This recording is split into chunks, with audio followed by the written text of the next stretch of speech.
পশ্চিমবঙ্গে যোগী রাজ্যের আইপিএস অজয় পাল শর্মার বিরুদ্ধে মামলা হয়। হস্তক্ষেপ করল না হাইকোর্ট। অজয় পাল শর্মাকে আটকান, ভোটার ও প্রার্থীকে হুমকি দিচ্ছেন, সওয়াল করেন মামলাকারীর আইনজীবী। তারপর কি হলো, কি বলল আদালত, জানাবেন আমাদের প্রতিনিধি সৌভিক মজুমদার। সৌভিক, দেখো, প্রথমত এই মামলা দায়ের করার অর্থাৎ অজয় পাল শর্মার বিরুদ্ধে মামলা দায়ের করার অনুমতি কলকাতা হাইকোর্টের মাননীয় বিচারপতি কৃষ্ণা রাও তিনি দিয়েছিলেন, কিন্তু মামলা দায়েরের যে আনুষ্ঠানিক প্রক্রিয়া থাকে সেই প্রক্রিয়া একেবারে নির্ধারিত সময়ের মধ্যে সম্পন্ন করা সম্ভব হয়নি।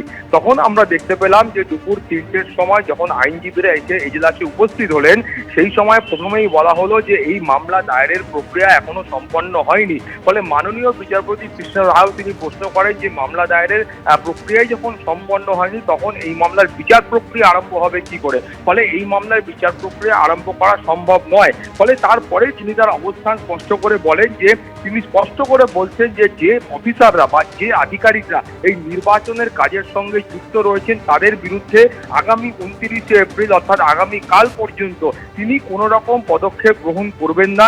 কোনো আধিকারিকের বিরুদ্ধে, কোনো অফিসারের বিরুদ্ধে কারোর কোনো বক্তব্য থাকলে তারা সরাসরি গিয়ে সেই বক্তব্য নির্বাচন কমিশনের কাছে পেশ করতে পারেন, কিন্তু এই মুহূর্তে তিনি কোনো রকম হস্তক্ষেপ করবেন না। কোনো আধিকারিকের বিরুদ্ধে, সেটা অজয় পাল শর্মা হোক বা অন্য যে কোনো অফিসার বা যে কোনো আধিকারিক হোক, কারোর বিরুদ্ধে তিনি আপাততভাবে কোনো হস্তক্ষেপ করবেন না। ফলে তুমি বুঝতেই পারছো যে কলকাতা হাইকোর্ট এই মামলার ক্ষেত্রে বা এই জাতীয় অভিযোগের ক্ষেত্রে কি অবস্থান বা কি দৃষ্টিভঙ্গি তারা রাখছেন সেটা স্পষ্ট করে দিয়েছেন।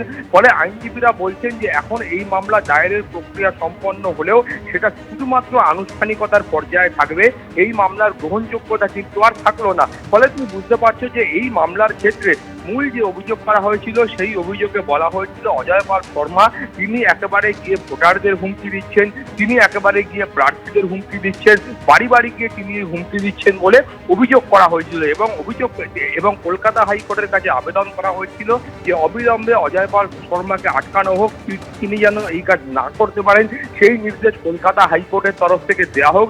এই মর্মেই কিন্তু প্রাথমিক পর্যায়ে আবেদন করা হয়, কিন্তু সেই আবেদনে কার্যত কোনো রকম গুরুত্ব এই পর্যায়ে বা এই মুহূর্তে কলকাতা হাইকোর্টের তরফ থেকে দেওয়া হয়নি। তুমি জানো যে গতকাল থেকে দেখা গিয়েছে যে অজয় পাল শর্মা তার একটি ভিডিও সেটা কিন্তু দ্রুত গতিতে ভাইরাল হয় এবং সেখানে দেখা যাচ্ছে যে ফলতার যিনি তৃণমূল কংগ্রেস প্রার্থী রয়েছেন সেই জাহাঙ্গীর খান তার বাড়ির অঞ্চলে গিয়ে, তার বাড়িতে গিয়ে তার বাড়ির পরিজনদের সঙ্গে তিনি কথা বলছেন এবং সেখানে গিয়ে তিনি কার্যত তার যে বক্তব্য রয়েছে বা তার যে কড়া অবস্থান রয়েছে সেটা তিনি স্পষ্ট করছেন এবং সেই বক্তব্যের পরেই আমরা কিন্তু দেখতে পেয়েছি যে আজকে কলকাতা হাইকোর্টে এই মামলা দায়ের করার একটা চেষ্টা করা হয়েছিল, কিন্তু সেই মামলা কিন্তু আপাততভাবে দায়ের করার যেহেতু প্রক্রিয়া সম্ভব হয়নি, তাই হিয়ারিংটাও কিন্তু কলকাতা হাইকোর্টে হয়নি। কিন্তু কলকাতা হাইকোর্ট গুরুত্বপূর্ণভাবে তার অবস্থান স্পষ্ট করে দিয়েছে যে আগামী 29শে এপ্রিল পর্যন্ত নির্বাচনের দায়িত্বে থাকা কোনো আধিকারিকের বিরুদ্ধে কলকাতা হাইকোর্ট কোনো পদক্ষেপ করবে না।